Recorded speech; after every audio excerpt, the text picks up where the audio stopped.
Salam, hər vaxtınız xeyir uşaqlar. Deməli, bugün funksiya dərsində bəzi qrafiklərin izahına baxacağıq. Gəlin birinci biraz əsas anlayışlardan yazaq. Baxın, funksiyamın qrafikini çəkirəm. Bu mənim olsun y, bu da mənim olsun x oxum və koordinat başlanğıcını qeyd edirəm.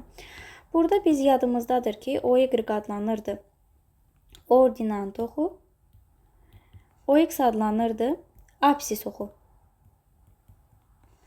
Və biz çoxluqları da qeyd edəndə qiymətlər çoxluğu, təyin oblasti, qiymətlər oblasti da deyilir. O zaman qeyd edərik ki, D bizim adlanır təyin oblastımız. Təyin oblasti. Yəni DF yazılır. Təyin oblasti X-in aldığı qiymətlərdir. Amma YF, yəni DF, YF yazılır. YF isə adlanır bizim qiymətlər oblastımız, yaxud da qiymətlər çoxluğumuz. Hansı ki, bu da Y-in aldığı qiymətlər olur. Yaxşı. Onda biz qrafiklərimizi qeyd etdik. Onda danışsaq biz funksiyanın qrafiklərindən, məsələn, Y bərabərdir S funksiyasından danışaq. Y bərabər S funksiyasını şərt olaraq verəndə biz deyərik ki, o Y oxunu S nöqtəsində kəsən və absis oxuna paralel olan qrafikdir onun funksiyanın qrafiki. Nə dedim? Dedim ki, Y oxunu S nöqtəsində kəsən, hansı ki, müsbətdə də kəsə bilər, mənfidə də heç bir fərqi yoxdur uşaqlar. Yəni, burada da kəsə bilər, burada da kəsə bilər. Burada kəssə müsbət S, burada kəssə mənfi S olacaq. Və absis oxuna paralel. Baxın bu şəkildə. Yəni, X-in qiyməti yoxdur. Orada bir X yoxdur. Bu sabit funksiya adlanır. Yoxdursa, bu şəkildə olacaq bunun qrafiki. Və onda mənim təyin oblastımla qiymətlər çoxluğumu qeyd etsəm, mənim təyin oblastım istənilən qiyməti ala bilər. Mənfi sonsuzluqdan müsbət sonsuzluğa. Çünki uşaqlar, burada bəyəm var ki, X-in bu nöqtəsini kəsir, yəni bu qiymət alacaq. Xeyr, yoxdur. Qiymətlər çoxluğum isə yalnız bir qiymət alacaq. Yəni, əgər bu funksiya üçün, yəni birinci funksiya üçün baxıramsa, onda sadəcə müsbət S-ni alacaq. Əgər ikinci funksiya üçün baxıramsa, onda mənim Y-im yalnız mənfi C-nin qiymətini alacaq. Ümidvaram ki, hamıya aydın oldu bu. Sonra X bərabərdir C funksiyasına baxsaq, qeyd edirəm. O zaman burada baxın, biraz bayaqkının tərsi olacaq. Yəni, necə? İndi isə absis oxunu kəsəcək C nöqtəsində və ordinant oxuna paralel olacaq. Məsələn, baxın bu şəkildə. Düzdür? Onda buralar mənfi C, buralar müsbət C. Y oxunu kəsmir, Y oxuna paraleldir və bunun da DF-ini, Y-ni qeyd etsək, indi də DF-in bərabər olacaq. Birinci üçün müsbət C-yə, ikinci üçün də mənfi C-yə yazaram. Qiymətlər oblastım isə mənfi sonsuzluqdan müsbət sonsuzluğa qiymətlərimi alacaq. Bu belə. İndi mən danışaram K bölü X funksiyasından, yəni tərs mütənasib funksiyadan. Tərs mütənasib funksiyanın qrafikini qursaq əgər, yazarıq belə. Baxın, qrafikimizi çəkərik və nöqtələrimizi qeyd edək. Baxın, bura Y oxu, bura X oxu, bura koordinat başlanğıcıdır. Və bunun funksiyanın öz formulası olacaq. Y bərabərdir. K bölünsün X-a. K bucaq əmsalı adlanır. Və qrafikim olacaq. Baxın bu şəkildə. Gözləyin. Baxın bu şəkildə. Birinci halda əgər mənim K rüblərimizi qeyd etsək əgər, birinci rüb buradır, ikinci rüb buradır, üçüncü rüb buradır, dördüncü rüb də buradır. Yəni 1, 3-də yerləşərsə mənim K olacaq müsbət. Baxın, qeyd edirəm. Birinci, üçüncü rüblərdə K olacaq müsbət. İkinci, dördüncü rüblərdə isə K olacaq mənfi. Bu qiymətləri alacaq. Və digər rüblərdə də olanları çəksək, bu şəkildə olacaq. Baxın, bu şəkildə. Yəni, bu olacaq artıq tərs mütənasib funksiya. Və tərs mütənasib funksiyanın da elə DF ilə YF eyni qiymətləri alır. Sadəcə olaraq bilməliyik ki, sıfırı heç bir parça almayacaq. Yəni, bu mənfi sonsuzluqdan sıfıra və birləşəcək sıfırdan müsbət sonsuzluğa. x-imizin təbii ki 0 qiyməti ola bilməz. Məxrəcimiz 0 olmaz. Həmçinin y-imiz də mənfi sonsuzluqdan 0-a birləşəcək 0-dan müsbət sonsuzluğa. Yadda qalsın uşaqlar. Ondan sonra baxaram mən burada bunun başqa halına. Y bərabərdir k bölünsün x kvadratı da verə bilər və yaxud da y bərabərdir k bölünsün modul x şəklində də verə bilər. O zaman yazaram belə. Əgər k müsbətdirsə, baxın, k müsbət şərti varsa, onda mənim funksiyamın qrafiki yerləşəcək birinci, ikinci rüblərdə. Baxın, bu şəkildə olacaq. Əgər k müsbətdirsə. Yox. Və df-i, y-i də qeyd eləyək. D olacaq həmişə kimi mənfi sonsuzluqdan 0-a birləşəcək 0-dan müsbət sonsuzluğa. Ancaq y-nin qiyməti yalnız 0-dan müsbət sonsuzluğa qədər qiymətlər alacaq. Əgər ki, yox, k-nın qiymətini mənə mənfi verirsə, o zaman mən funksiyamı çəksəm və qeydiyyatımı etsəm bu şəkildə. Y-x-i də qeyd edək, koordinat başlanğıcı, y-x. Onda yerləşəcək 3-cü, 4-cü rüblərdə. Baxın bu şəkildə.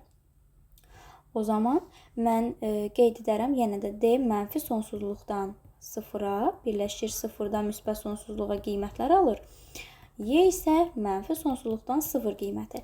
Əslində bunu əzbərləməyə ehtiyac yoxdur. Biz birinci funksiyada görürük ki, yalnız y-in müsbət istiqamətində mənim qrafiklərim var.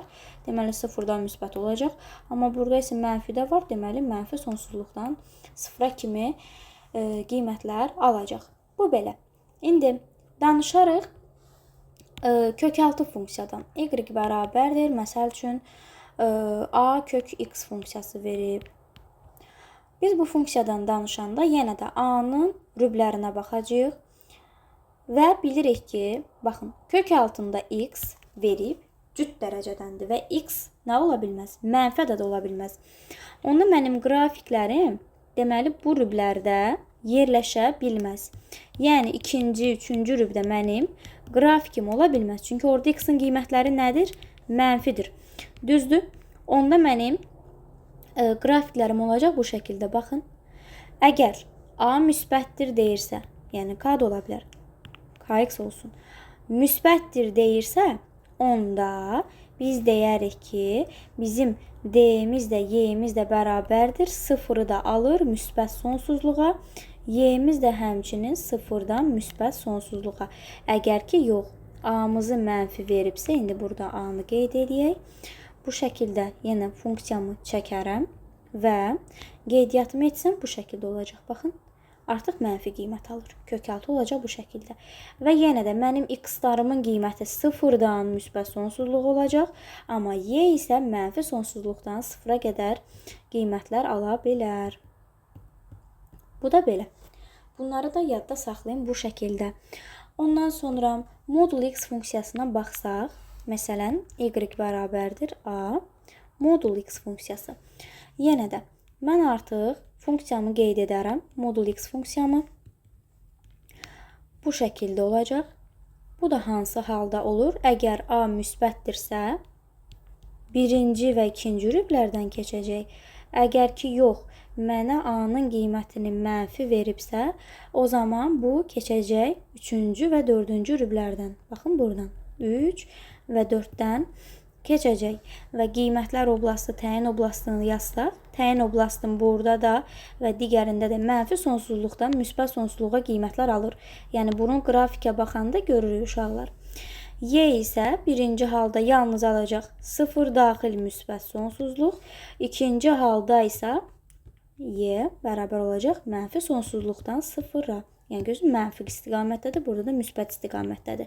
O şərtə görə bunun qrafikləri bu şəkildə olur. Sonra danışarıq kubik, kvadratik funksiyadan danışsaq, nələr qeyd edərik? Məsələn, y bərabərdir a x kubu funksiyası.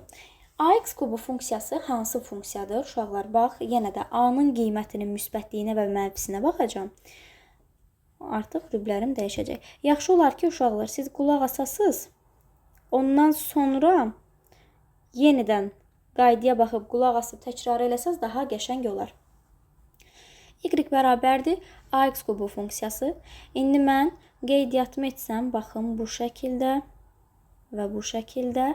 Bu mənim yalnız ümumiyyətlə kubik funksiyamın bu grafikidir, parabola şəklində. Və bu mənim yalnız A-nın müsbət halı üçün uyğundur. Hansı ki, birinci, üçüncü rüblərdən keçir. Əgər ki, yox, mənə A-nı mənfi veribsə, baxın, A mənfi olarsa, onda keçəcək ikinci, dördüncü rüblərdən, baxın, bu şəkildə. 2 və 4-dən keçəcək və qiymətlər oblasti, təyin oblasti hər biri üçün eyni olacaq.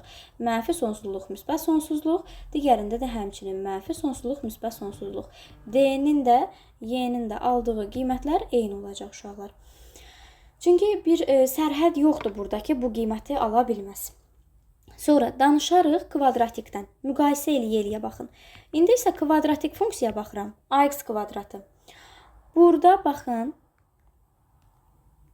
qeydiyyatımı etsəm, Y, O, X, baxın bu şəkil olacaq. Bu şəkildə mənim grafikimin biridir və digəri də bu şəkil olacaq. Hansı ki, bu A-nın müsbət halı üçündür. Birinci, ikinci rübdən keçəcək. Əgər ki, A-nın qiyməti mənfi olarsa, bu şəkildə. Bunu müəllimlər belə başa salır. Yəni, deyirlər ki, ayrı-ayrıqda, yəni qrafiklər belədir.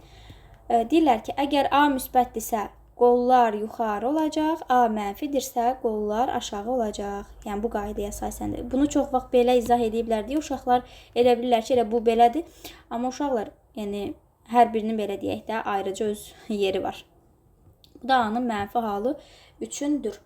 Burada da, baxın, A-nın müsbət halı üçün mən D-mi qeyd etsəm, D bərabər olacaq mənfi sonsuzluqdan müsbət sonsuzluğa və Y-nin, yəni təyin oblastının qiyməti 0 daxildir müsbət sonsuzluq. Digərində isə yenə də D ixtiyari qiyməti alır, ancaq ki, mənim Y-min qiyməti bərabər olacaq mənfi sonsuzluqdan 0 parçasına qədər. Yadda qalsın. 0 nöqtəsinə qədər daha doğrusu. Biraz arada lazım olmayan şərtlərdən istifadə edirəm, üzürlü sayın sözlərdən. Sonra mənim M və N nöqtələrimdən danışsaq, hansı ki təpə nöqtələr uşaqların çoxu qarışdırır, əslində çox asandır. İndi gəlin ayrı-ayrılıqda baxaq, sonra M ilə N-i bir yerdə birləşdirib baxaq. Və ayrı-ayrı baxaq. Y bərabərdir AX kvadratı üstə gəlinsin N. Düzdür? Mən funksiyamı qeyd edərəm. Baxın, funksiyamı çəkirəm. Bura Y-dir, bura X-dir, burada koordinat başlanğıcıdır. Və mənə N-imin qiymətini istəyirsə, bu o deməkdir ki, məsələn, nümunə ilə yazaq da, Y bərabərdir, tutaq ki, 10x kvadratı çıx 3 verib, tutaq ki. 10x kvadrat çıx 3. Düzdür? Yəni, bunun onda qrafiki, baxın, A-nın əmsalı, yəni X kvadratın əmsalı nədir? 10. Müsbət, yəni A müsbətdirsə əgər, qollarım yuxarı olacaq və bunun bu şəkildə də ola bilər, bu şəkildə də ola bilər. Hardan biləcəm onu? Mənfi 3-ə nəzərən. Bu mənim N-imin qiymətidir. Düsturdan da aşkardır. Baxın, N-imi müsbət plus N yazmışam. Amma burada mənfi veribsə, deməli mənim N-imin qiyməti mənfi imiş.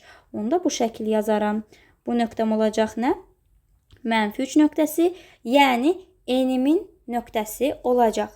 Onda mənim burada DF-imi də, Y-imi də qeyd eləsəm, D yenə də mənfi sonsuzluqdan müsbət sonsuzluğa, yəni X istənilən qiymət ala bilər. Ancaq ki, Y-nin yekun nəticədə qiyməti mənfi 3 daxildir, müsbət sonsuzluq olacaq. Baxın, yuxarı gedir, yəni müsbətə doğru gedir. Aşağı getsəydi mənfi sonsuzluq. Ki, aşağıya da nümunə yazaq. Məsələn, yazıram Y bərabərdir, mənfi 5x kvadratı, məsəl üçün üstə gəl 2 olsun bu da. Onda yazaram ki, belə, baxın, yenə funksiyamı çəkirəm. X kvadratının əmsalı mənfidir. Deməli, mənim qollarım aşağı olacaq. Bu şəkildə də ola bilər. Bu şəkildə də ola bilər. Ancaq ki, mənə müsbət 2 verib. Müsbət 2 veribsə, deməli, bu nöqtədə kəsir. Baxın, bu şəkildə gələcək. Burada olacaq 2 nöqtəsi. Yəni, N-in qiyməti olacaq 2 və yenə də D mənfi sonsuzluqdan müsbət sonsuzluğa qiymətlər alacaq. Çünki X istənilən qiymət ala bilər. Amma Y isə mənfi sonsuzluqdan 2 parçasına qədər qiymətlərini alacaq. Yadda qalsın bu düsturlar. Ondan sonra, indi biz buradan nə anladıq? Anladıq ki, N kimin təpə nöqtəsinə uyğun gəlir? Y-in. Yəni ordinantın təpə nöqtəsi, y-in təpə nöqtəsi. Təpə nöqtə deyəndə n birinci y-dir. Yadda saxlayın bunu. İndi gəlin m-dən danışaq. M də x olacaq.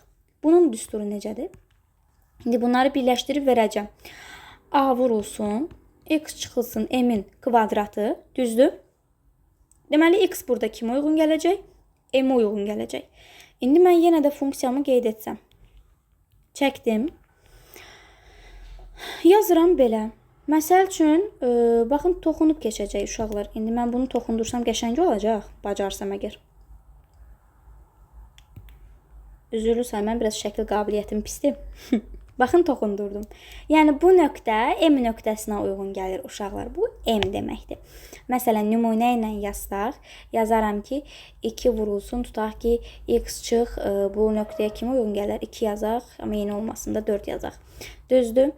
Və bunun kvadratı y bərabərdir. Baxın, bu nöqtə onda nə olacaq? 4-ün qiyməti. Yəni, bura olacaq 4 nöqtəsi.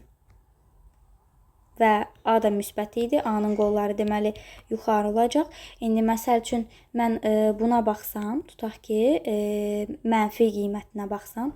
Məsələn, nümunə yazaram. Y bərabərdir mənfi 3 vurulsun. X plus 4 yazaq buna da. 4-ün kvadratı. Uşaqlar, mənim düsturum minusdandır. İndi burada plusa çevrilibsə, deməli bu nəymiş? M-in mənfi imiş. Mənfi imişsə, mənfi istiqamətdə toxunacaq. Baxın, belə. Gözün qəşəng toxunsun. Aha. Yəni, bu nöqtəm nə olacaq? Mənfi 4 nöqtəsi olacaq. Qollar da aşağı oldu. Səbəb də oydu ki, mənim A-nın əmsalı mənfi idi. A müsbət olarsa, qollar yuxarı. A mənfi olarsa, qollar aşağı olacaq. İndi gəlin, hər birini işləyək.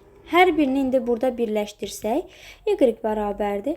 A vurulsun, x çıxılsın m-in kvadratı, üstə gəlinsin n olacaq mənim düsturum. Və nümunə də bir dənə yazsaq, y bərabərdir. Məsələn, yazaram ki, 5 vurulsun, x çıxılsın 4-ün kvadratı, üstə gəlinsin 3 yazıram, məsəl üçün. Onda olacaq belə. Şəklimi çəkərəm.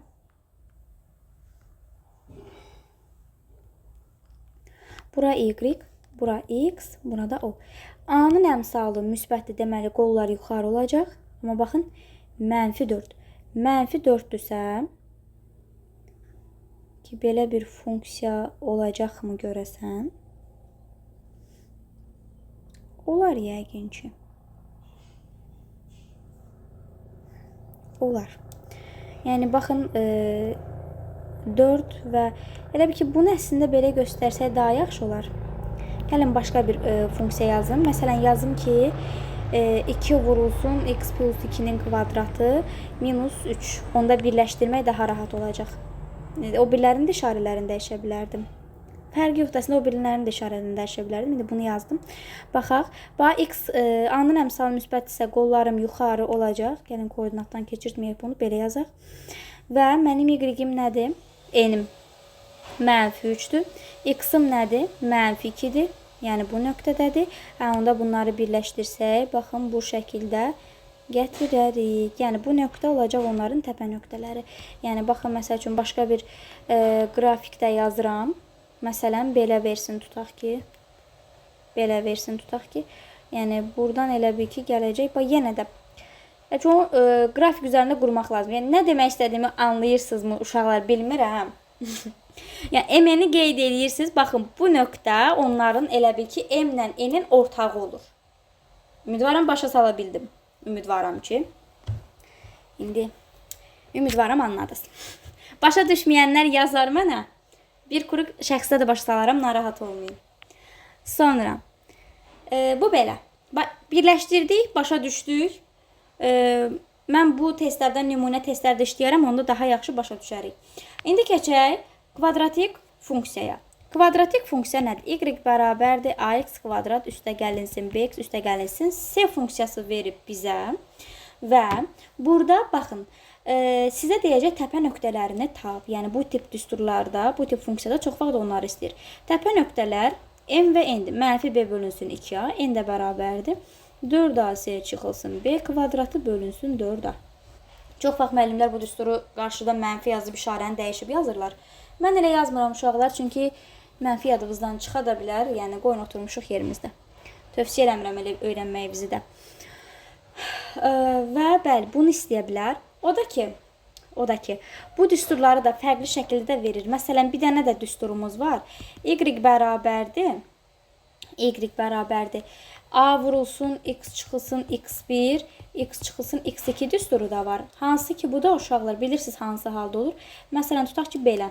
Yəni, belə yazaq. Baxın, 2 dənə nöqtədə kəsibsə əgər, 2 dənə nöqtədə x-dir, x1 ilə x2 desək. Baxın, onda bu hal olarsa, onda bu düsturdan istifadə edəcəyik. Əgər ki, yox, bayaqki kimi bu şərtlə veribsə, onda bu düsturdan istifadə edəcəyik. Bu düsturların fərqini yadda saxlayın. Sonra məncə başqa demədiyim bir şey qalmadı. Ümidvaram ki, faydası olar. Sağ olun.